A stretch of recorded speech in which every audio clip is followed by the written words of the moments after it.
Сәлеметсіңдер ме оқушылар, сіздермен бірге Айнұр апай.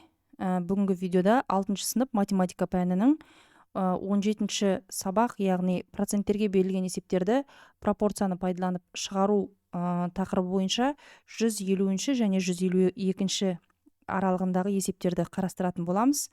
Олай болса, бірінші 150-ші есебіміз, бұл жерде 2 тапсырма бар.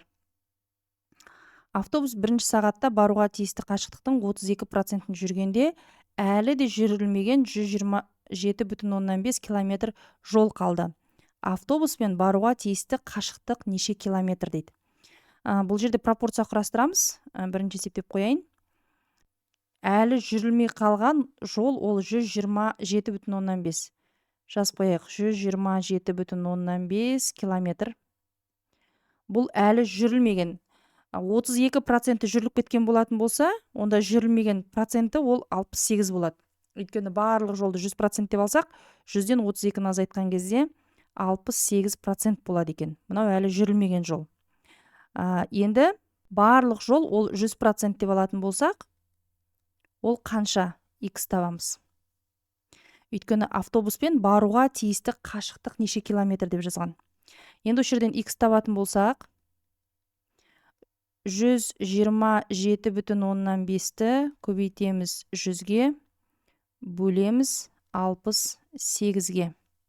127,5-ті 100-ге көбейтсек, ол 12,750 және оны 68-ге бөлеміз.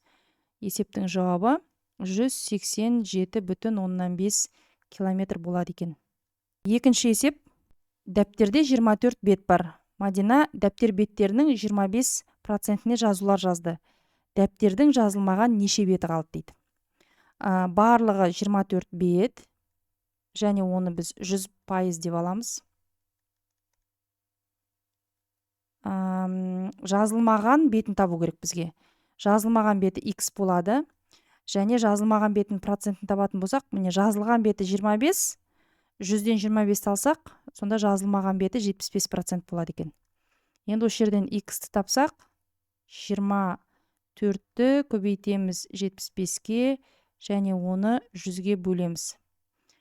24-ті 75-ке көбейтіп 100-ге бөлетін болсақ, 18 бет болады екен. Келесі 151-ші есеп. Концентрациясы 8% болатын ас содасының судағы 450 грамм ертіндісі даярланған.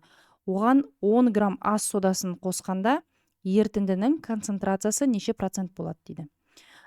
Бұл жерде енді ертінді 450 грамм болып тұр, және оның концентрациясы, яғни соданың құрамы болып тұр ғой, 8% екен.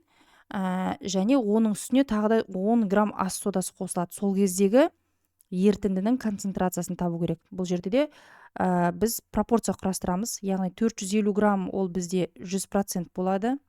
Өйткені бұл толықтай бізде ертінді 100% деп аламыз.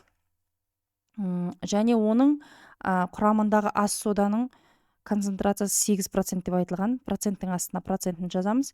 Және ол неше грамм екені белгісіз, сондықтан оны x дейміз. Енді осы жерде x тауып алайық. Ол үшін 450-ді көбейтеміз 8-ге, және бөлеміз 100-ге. Есептейтін болсақ, бұл жерде 36 грамм шығады екен. Енді 36 граммға біз 10 грамм ас содасын тағы да қосамыз. 36 граммға қосамыз 10 грамм ас содасын, сонда ол 46 грамм болады. Ал бастапқы бізде судың ертіндісі 450 грамм еді.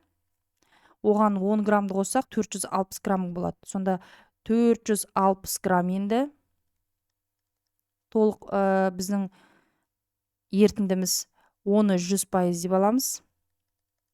Және ас содасы 46 грамм.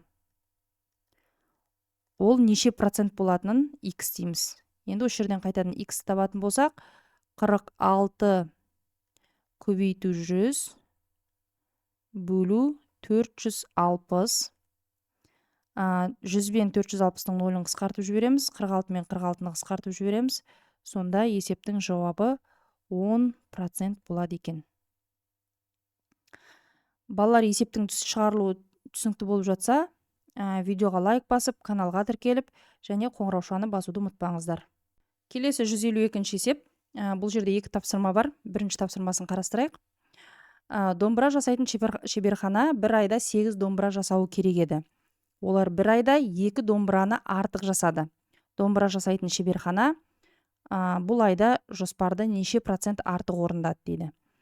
8 домбыра дегеніміз ол 100% болады. Бір айда 8 домбыра жасаса, толықтай олар жоспарды орындаған болатын еді. Бірақ олар 2 домбыраға артық жасаған екен. Олай болса, осы 2 домбыраның неше процент екенін табамыз. X дейміз. X тең 2 көбейту 100 бөлу 8. 2 мен 8-ді қысқартсақ 1, мың жерде 4 қалады. Және 100-ді 4-ке бөлсек 25% екен. 25%-ке артық орындаған. Екінші, тіктөртбұрыштың ауданы 90 дециметр квадрат, ұзындығы 15 дециметр. Тіктөртбұрыштың ені ұзындығының неше процентіне тең болады дейді. Есептің берілгенде аудан бар. Аудан S-пен белгіленетін еді. Және ол 90 дециметр квадрат деп тұр. Ал ұзындығын А деп белгілеп алайық. Ол бір қабырғасы ғой. 15 дециметр. Енді бізде ені белгісіз Б. Осы ені тауып алуымыз керек бірінші, сосын барып оның неше процентке тең екенін табамыз. Тіктөртбұрыштың ауданы біз білетіндей ол А мен Б-ның көбейтіндісі. Олай болса, міне бізде аудан белгілі, А белгілі. Б-ны табу үшін біз бұны ауданды, яғни 90 дециметр квадратты бөлеміз ұзындығына А-ға. А ол 15. 90-ды 15-ке бөлетін болсақ, 6 дециметр болады. Бұл ені. Енді осы ені мына ұзындықтың неше процент екенін табуымыз керек. Олай болса, ұзындығы 15 дециметрді 100% деп аламыз.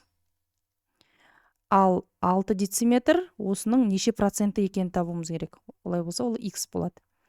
Сонда пропорциямен X дегеніміз 6 көбейту 100 бөлу 15. 15 пен 6-ны қысқартуға болады бірінші. Екеуі де 3-ке қысқартылады. 6-ның орнында 2, 15-дің орнында 5 қалады. Енді 100 бен 5-ті қысқартамыз. 5-дің орнында 1 қалады. 100-ді 5-ке бөлсек 20. Енді 20-ны 2-ке көбейтеміз. Сонда 40% болады екен. Балалар, бүгінгі қарастыратын есептеріміз осымен аяқталды. Бұл бізде Б деңгейінің есептері болды.